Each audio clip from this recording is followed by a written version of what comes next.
A 17-year-old freshman sits at her desk at 2 in the morning, bawling over the incomplete microeconomics homework and her yet-to-be-started essay. She tells herself that she is worthless because she is buried by the pressure of the workload. She cannot tell her family about her struggle because nobody else in the house has had a college experience. They do not know what she is facing. My name is Felicia Chen. I am the freshman. Welcome to this week's episode of Sociological Stories.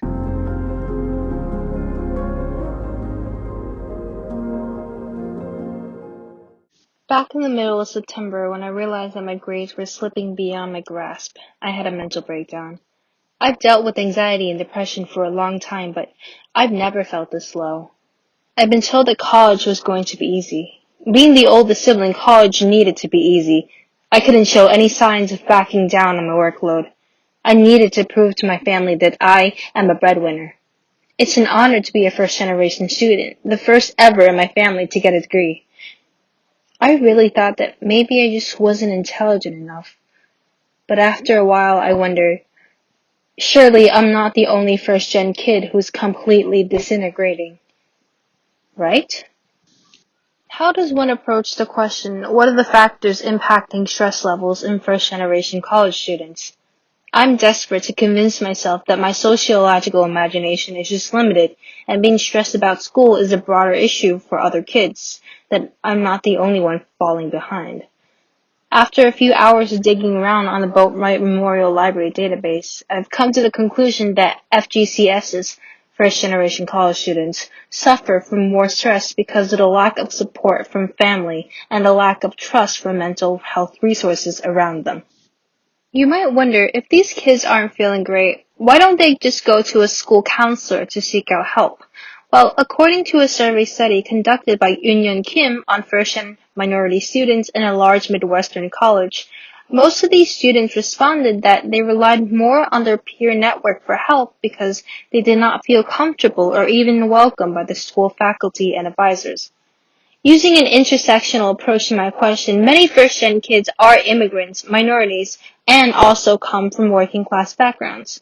Many of these students have been intimidated by mainly college-educated and white faculty members who run the school.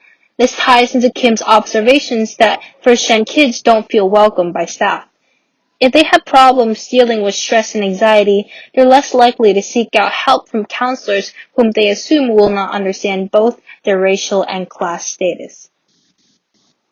In another study conducted by Madonna Constantine and Tina Aurorish on a diverse sample of college students, first-gen Latino and Black students have higher expectations for receiving help from multicultural counselors than Asian or white peers. Think of school counselors as being part of a racialized social institution. Think of your guidance counselors in middle school, high school, and now in college. How many of them are people of color? For me, in middle school, all of my guidance counselors were white. In high school, most counselors were white. Even though my stress levels were higher than they ever were in September, I was reluctant to speak to a U Richmond counselor because I felt that I was going to be uncomfortable discussing my struggles to a non-POC mental health expert. For Black and Latino students, there might be added precautions navigating the guidance department because it is a mostly white social institution. Black and Latino folks are also more likely to be distrustful of the medical field due to historical discrimination. Parental support is a big part of maintaining healthy stress levels for FGCSs.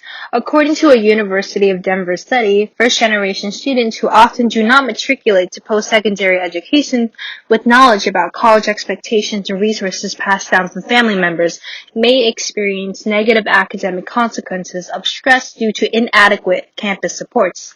In contrast, continuing generation students who may have relatively greater access to the kind of cultural capital valued within higher education contexts may not rely as much on institutional supports to cope with stress. Before reading this study, I had no idea having generational knowledge can impact stress levels that much. This made me realize the long-held jealousy I have from my peers with college-educated parents. I don't have parents who can gush to me about the frat or sorority days or give roommate etiquette. As much as I hate to admit it, the status hierarchy theory can be applied to this excerpt because I've always felt academically and socially inferior as a FGCS to my non-FGCS peers. The absence of stress due to having generational knowledge of uni life is a privilege I don't have.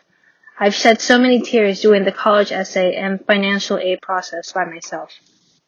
Stress levels for FGCSs are also impacted by perceived familial support to their status as an educational pioneer.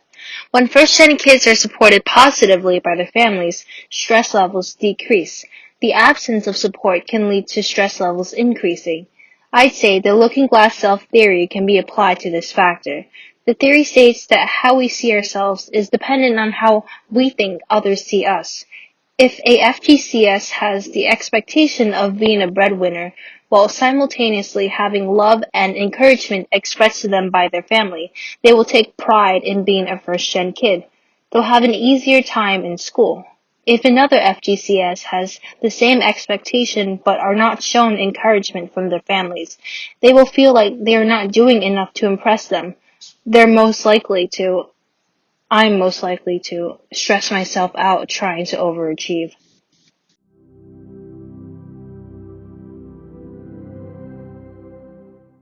I'm kind of glad that I'm not the only first-gen kid struggling with stress management. I mean, yes, it's really upsetting. So many of my peers are struggling with mental health because they don't trust the counselors or because they don't have a supportive family.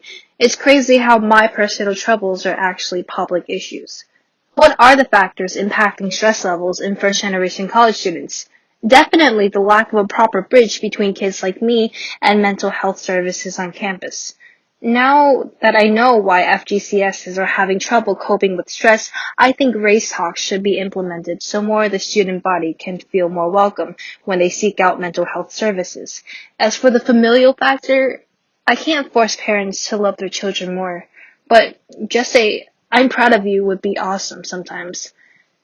Thank you for tuning in and listening to me vent about my college experiences and the troubles of thousands of kids like me. It feels really good getting that out, answering such a big question. Alright, peace out. Catch you next week.